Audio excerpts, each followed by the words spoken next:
स्पिडको picnic स्पोटमा चाहिँ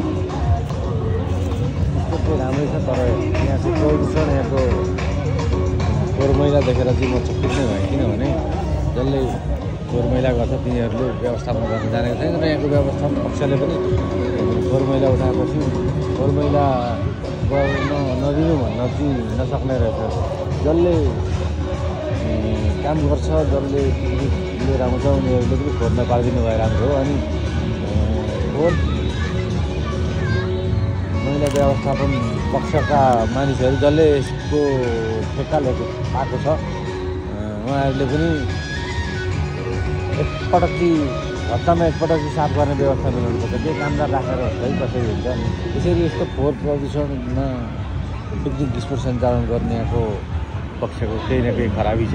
तर म यो जङ्गलभित्र चाहिँ त्यताउता प्लास्टिक फोहोरका टुक्राहरू, चक्लेटका खोलहरू, भाँडाकुँडाहरू, प्लास्टिकका भाँडाकुँडाहरू छन् धेरै जस्तो।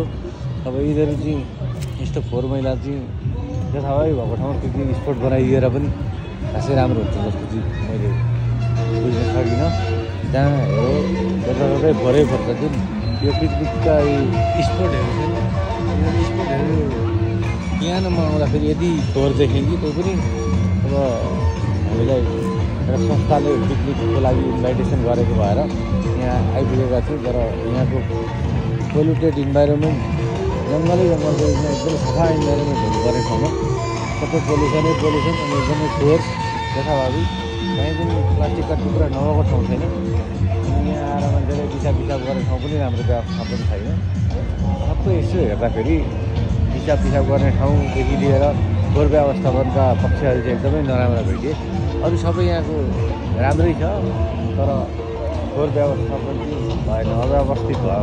त्यसले गर्दा यसलाई व्यवस्थित गरी ठाउँ भनेर मैले गोदावरी नगरपालिकालाई त्यो पिकनिक स्पोट भएको ठाउँलाई मैले आमन्त्रण गरेको छु र जसले ठेक्का लिनुभएको जसले उहाँले पैसा मात्रै कमाउने होइन, पैसा मात्रै कमाएर पनि हुँदैन, सरसफाइ पनि त राख्नु पऱ्यो नि।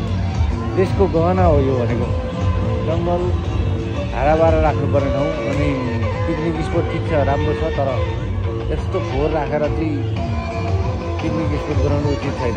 ठाउँ ठाउँमा फोहोर व्यवस्थापनका केही पक्षधरहरू हामीले सरकारसँग मागेर हुन्छ कि फोहोर व्यवस्थापन गर्ने भाँडाहरू फोहोरका बक्साहरू ल्याएर राख्नलाई अनुरोध गर्दछु। अनि यहाँ फोहोर चाहिँ सबै व्यवस्थापन भएदेखि पिकनिक स्पोट चाहिँ एकदमै राम्रो छ।